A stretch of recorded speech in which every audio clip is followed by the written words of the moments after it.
U.S. President Donald Trump intends to sign a bill that imposes sanctions on Russia, Iran, North Korea, the White House said in a statement. So this is concerning to me because sanctions are in fact an act of war. Now maybe you may want to do so to North Korea, but you're lumping in Iran and Russia into that when, you know, a lot of people see them as being sort of all together, where I don't necessarily think that North Korea has anything to do with the other two. But regardless, sanctions, as far as I'm concerned, are the beginning of an act of war. If you're trying to threaten a country, if you're trying to get them to sort of, you know, puff up their chest, well, you're going to do that. I don't really agree with sanctions. I don't think that's the best way to handle things.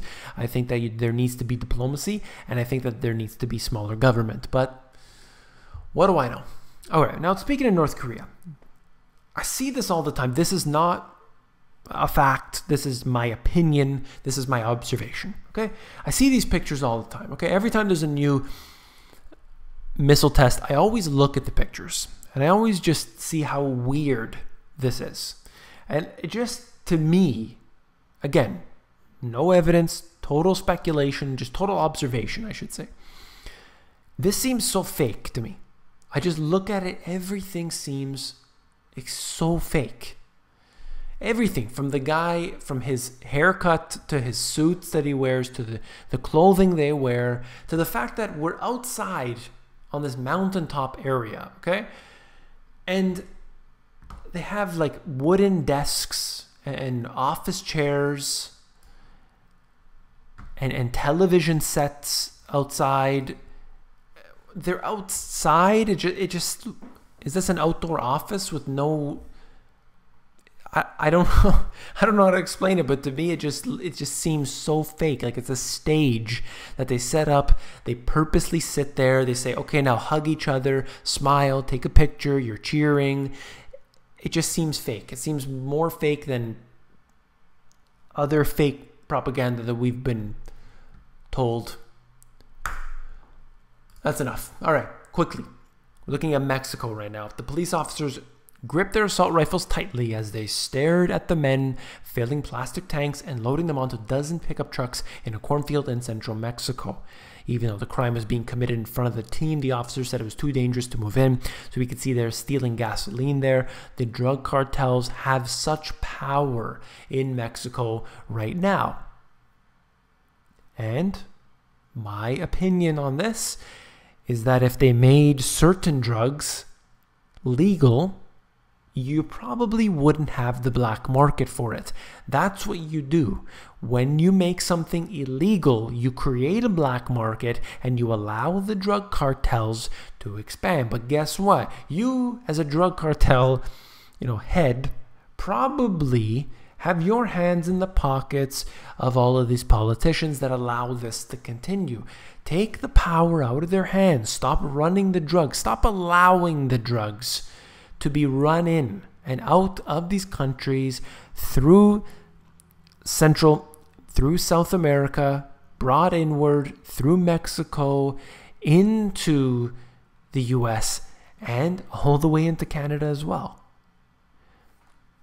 I don't like these policies. I think this is terrible. I think that this is allowing, you're taking something and you're really making it a lot worse. You may not agree with the drugs, but they're being done anyway, and this way you get a lot of bad people that are getting a lot of power from these drugs. So to me, I see one solution to that, but that's my opinion. Exclusive. You may have not seen this, and I thought that was really important. I wanted to cover it. Read the previously undisclosed plan to counter Russian hacking on election day. This was something else. Let's look at this here. Obama's White House quietly produced a plan in October to counter a possible election day cyber attack. That included extraordinary measures like sending armed federal law enforcement agents to polling places, that's military on the streets, mobilizing components of the military, and launching counter propaganda efforts. And they were declaring that would be martial law. Martial law could have been declared should there be a possible election day cyber attack. That's something that, as far as I'm concerned, is concerning. It's not something that should be taken lightly, and that plan was produced. It was ready to go. They didn't use it, thankfully, but it's scary to think about. Another note that I wanted to make was during this more recent rise, this is a little outdated now, but the Bitcoin rise, right at this point right here, the US seeks asset forfeiture related to the Alphabet dark market web market. I'll get into that more in just a moment. But as soon as that happened, Bitcoin just took a rise up. And that's what happens too. You know, when you see a lot of turmoil, perhaps in the markets, you'll see gold that may rise, temporarily anyway. And it's that concern that people just jump on that, or the algorithms may jump on that. And so let's discuss more about this right here. Alphabet. Two of the largest dark web markets have been shut down following a landmark international law enforcement investigation. So these two sites here, Alphabet and Hansa, associated with the trade in illicit items such as drugs, weapons, malware, and stolen data. So it's basically like a Kijiji or a Craigslist, and you can go on there and you can buy literally anything illegal, and it's done through the dark web. And the way you access the dark web is different than the regular internet. It's underground. It finds its way through a different means. Okay, so you access it through a different type of browser, not like your Internet Explorer or Safari or whatever. You have to access through a different means.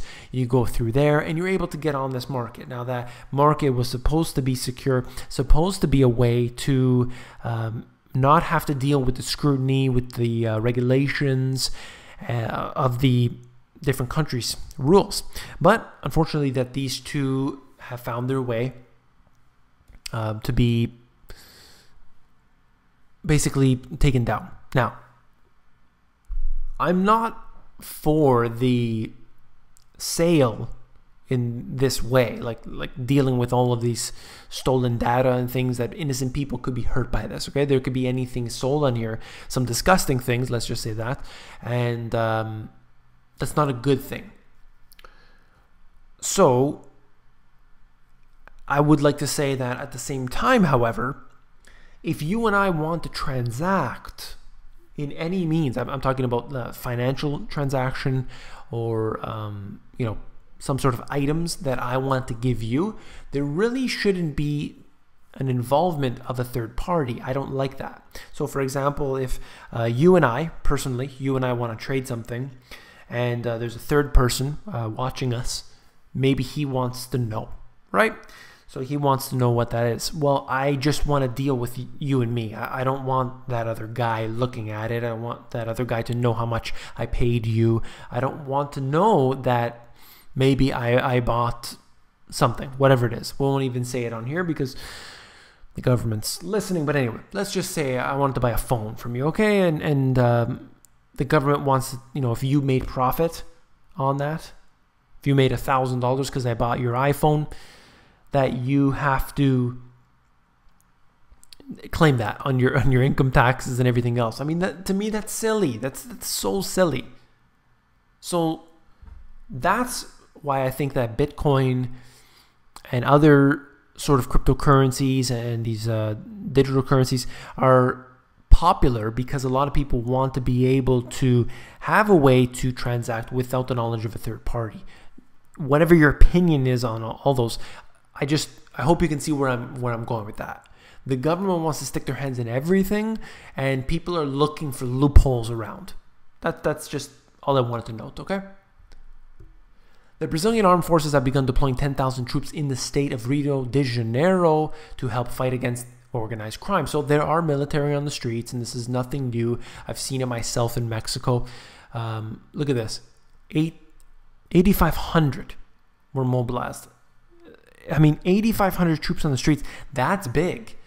When you think about, they send thousands to places like Iraq, Afghanistan, and think about 8,500 in Brazil in one particular city. That's a lot. I mean, it isn't exactly, it hasn't become a very safe place, unfortunately. From what I've seen, I'm not on the ground, obviously, but you can see that these very large metropolises have trouble maintaining order. Not all of them, and definitely to different degrees, but that's what I see anyway. And you just get a lot of poverty, and you get very few that are wealthy, and the great divide continues to expand. This is all ever since the Olympics. So you use a lot of money to build stadiums, to do this and that, and you piss off a lot of people, and then what happens is you get this situation here where people just continue to riot, they loot, they create all sorts of havoc, and they're not happy. Why? Because they're in poverty. If they were doing well, they wouldn't be busting down stores and looting and everything else, I assure you. All right, last but not least, quickly, Beijing has so far released scant information about the 3-day live fire drill, which is expected to last through Saturday, but analysts say it was also aimed at demonstrating China's resolve amid heightened tensions over North Korea's nuclear provocations. So this right here, we're talking about the naval drills that have been going on, and the whole reason I mentioned this anyway is because we have the tensions going on between China being in the middle and North Korea and the US on either side here. This here is going to escalate. I can definitely see that world powers are going to get together, and they're going to have to decide something. They're going to come up with some sort of red line scenario, and I think that China is going to have to make a decision, and I think it's going to be big. China is really the one that is going to be that decision maker here, and every effort to push China onto North Korea has failed as far as I can tell. So this is something that's very, very serious. So that's all for this video. If you found it informative, please give me a thumbs up. And last but not least, if you found the video informative, I know you will find my books, The Money GPS, and my new release, Global Economic Collapse, even more informative. So check them out. You can flip through them at Amazon. They have a look inside feature that will allow you to flip through the pages of these books to see if you like them. Take care.